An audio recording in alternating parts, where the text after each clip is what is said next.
Честото менување на законите и давачките кон државата се најголем проблем за сметководителите.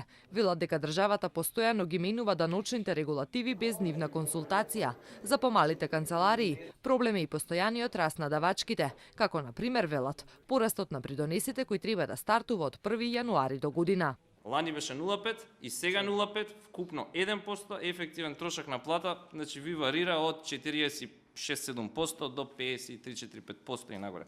50% просек речам дека е ефективен трошак на нето платата. 50%. За некој да земе плата од 500 евра, го кошта работодавач од 750. Тоа е сулут трошак за едно вакво стопанство. Велат дека воведувањето на прогресивниот данок направил само штети врз бизнисот, а во буџетот не се слеале предвидените 25 милиони евра. На 1000 евра плаќаме по 75 евра. А со прогресивното даночување тоа ослободување веќе го немаше и беше 15% стапката. Што значи дека на 1000 евра плаќаме веќе 150 евра. И тоа не е 5% зголемување, него е зголемување дупло. Масовно се случи она што цело време ние како Сојуз на стопански комори апелиравме.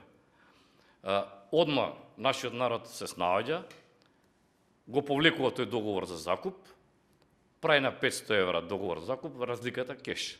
Значи зголемуваме сива економија. Бараат од надлежните институции посериозно да ги сватат проблемите на фелата и да стават крај на хаосот во секторот, бидејќи велат дека и законот за сметководители не функционира. Над 1700 фирми се во овој сектор, а вкупно има околу 10.000 овластени сметководители.